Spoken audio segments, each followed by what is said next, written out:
The day my brother sold my late husband's truck without asking me, I thought I had finally lost the last piece of my husband.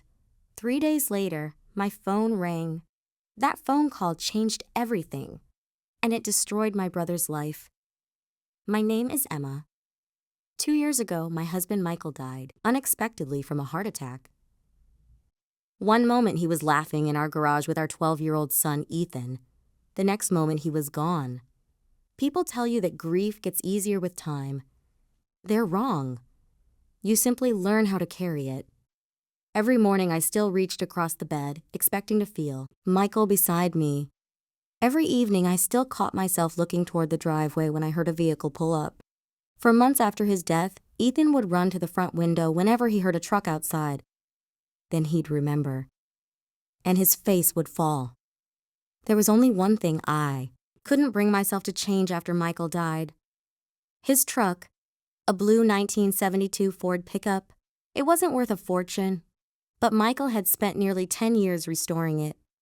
Every scratch had a story. Every modification had a memory attached to it. When Ethan sat inside that truck, he felt close to his father. When I opened the garage door, I could still smell motor oil and hear Michael's laugh in my head.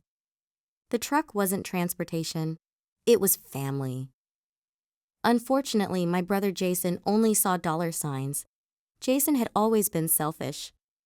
Growing up, he was the kind of kid who stole money from your piggy bank and somehow convinced everyone you misplaced it. As an adult, he became even worse. He bounced from one financial disaster to another.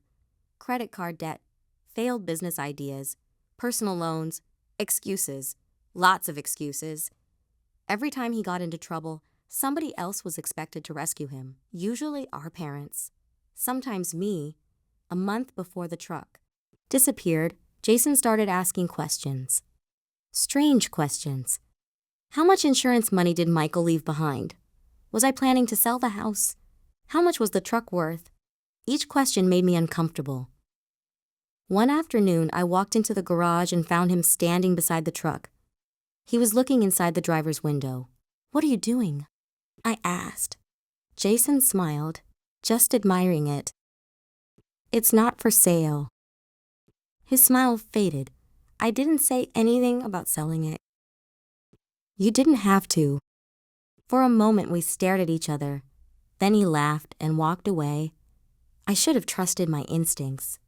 3 weeks later, I came home from work and found the garage empty. The truck was gone.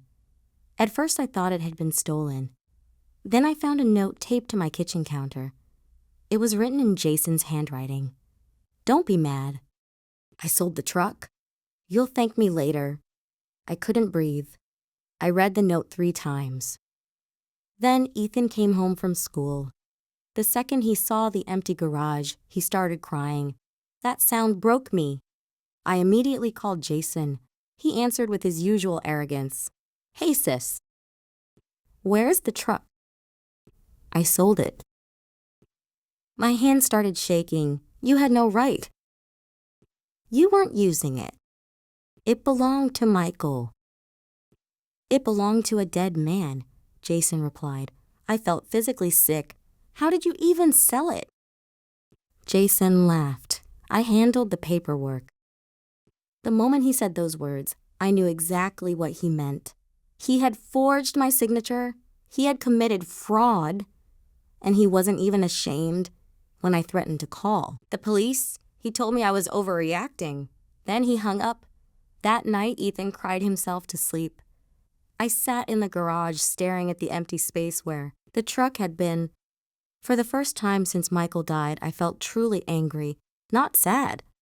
Angry. 3 days later, my phone rang. Unknown number. I almost ignored it.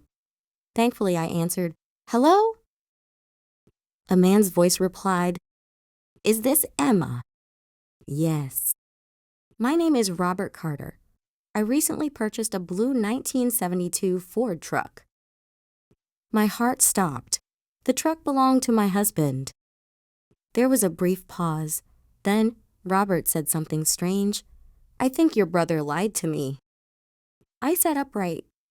"What do you mean?" "He told me he owned the truck. My stomach dropped. I knew it. Robert sighed. I suspected something wasn't right. Then yesterday I found something hidden inside the vehicle. Suddenly my entire body went cold. What did you find? A metal lockbox. For several seconds I couldn't speak. Michael never told me about any lockbox, Robert continued. It was hidden behind a panel under the passenger seat. I closed my eyes. That sounded exactly like something Michael would do. What was inside? Another pause. Documents. What kind of documents? The kind that explain why your brother was desperate to sell this truck. At that moment, I realized this situation was much bigger than I thought. Robert explained everything. After buying the truck, he had started cleaning it. While removing an interior panel, he discovered a small metal box. Inside were property documents, bank records, photographs, and a handwritten letter from Michael. The letter was addressed to me. I immediately started crying. The last thing I expected was another message from my husband. Robert asked if we could meet. The next morning, I drove 2 hours to his property. The truck was sitting in his driveway. The moment Ethan saw it, he ran toward it. For the first time in days, he smiled. I nearly cried again. Robert greeted us warmly. He seemed genuinely upset about what had happened. Then he handed me the letter. My hands trembled as I opened it. The handwriting was unmistakable. Michael, if you're reading this, something happened before I could tell you about my investment. I laughed and cried at the same time. That sounded exactly like him. The letter explained everything. 5 years earlier, Michael had secretly purchased a small piece of undeveloped land near a planned highway expansion project. At the time, the property wasn't worth much, but Michael believed its value would eventually explode. He was right. The documents showed the land was now worth nearly $500,000. I stared at the papers in disbelief. $500,000, and I had no idea it existed. Then I reached the final page. My blood ran cold. Michael had included a warning. Emma, if Jason ever starts asking questions about my truck, be careful. He knows more about this investment than he should. I reread that sentence several times. Jason knew. Somehow Jason had learned about the investment. That explained everything. The truck wasn't random. The sale wasn't random. Jason wasn't interested in the vehicle. He was looking for the documents. For the first time, the entire situation made sense. Robert looked at me. I think your brother was searching for these papers. I nodded slowly. I think you're right. The next few weeks became a nightmare for Jason. I hired an attorney. Robert provided a statement. The forged documents were examined. The police got involved. And the deeper investigators looked, the worse things became. It turned out Jason had been secretly searching Michael's garage for months. He had gone through toolboxes, storage cabinets, drawers, even old photo albums. He believed the investment paperwork was hidden somewhere. What he didn't know was that Michael had hidden everything inside the truck itself, the one place Jason never checked. When Jason couldn't find the documents, he panicked. His debts were growing. Collectors were calling. His gambling losses were getting worse, so he decided to sell the truck, hoping the paperwork wasn't inside. Unfortunately for him, it was, and the buyer happened to be an honest man. When Jason received notice that he was under investigation, he completely lost control. He called me 23 times in one day. I didn't answer. He showed up at my house. I didn't open the door. Then our parents got involved. As usual, they defended him. He's family. He made a mistake. Don't ruin his future. I finally snapped. No, I said. He ruined his own future. For the first time in my life, I refused to protect him. Months later, everything came to a head in court. The evidence was overwhelming: forgery, fraud, theft.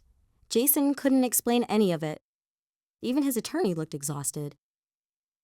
When The judge reviewed the evidence. The outcome was obvious. Jason was ordered to pay substantial restitution. He lost his job, he lost his reputation, and for the first time in his life, he faced real consequences. After the hearing ended, Jason approached me. His confidence was gone. His arrogance had disappeared. He looked older, smaller, broken. "I'm sorry," he said quietly. I looked at him for several seconds. Then I asked a simple question. "What are you sorry for?" Jason opened his mouth, then closed it. Because we both knew the truth. He wasn't sorry he stole from me. He wasn't sorry he hurt Ethan. He wasn't sorry he sold Michael's truck. He was sorry he got caught. I turned around and walked away. 6 months later, the land was sold. The investment Michael had secretly protected provided more security than I ever imagined. I paid off the mortgage, started a college fund for Ethan, and finally stopped worrying about every unexpected bill. The truck came. Home too. Robert insisted on selling it back to me for exactly what he paid, not $1 more. We still keep in touch today. Every Sunday morning, Ethan and I take the truck for a drive. Sometimes we talk about Michael. Sometimes we don't. Sometimes we simply enjoy the silence. Because healing doesn't always happen through words. Sometimes it happens through memories. A year after everything ended, Ethan asked me a question. "Do you think Dad knew Uncle Jason would do something like this?" I thought about Michael's letter, the warning, the hidden lockbox, the careful planning. Then I smiled sadly. "Yeah," I said. "I think he did." Ethan nodded. Then he looked out the window and smiled. "Good thing Dad was smarter." I laughed. For the first time in a long time, it felt easy. And honestly, he was right. My brother sold my late husband's truck without asking me. He thought he was stealing a vehicle. Instead, he exposed his own greed. He lost his money, his reputation, his freedom, and most importantly, the trust of every person who ever cared about him, all because he couldn't leave one thing alone. Meanwhile, Ethan got his father's truck back. I got Michael's final gift, and the future my husband dreamed of for us became reality. Sometimes karma doesn't arrive immediately. Sometimes it waits patiently. Then it calls you from an unknown number and changes everything.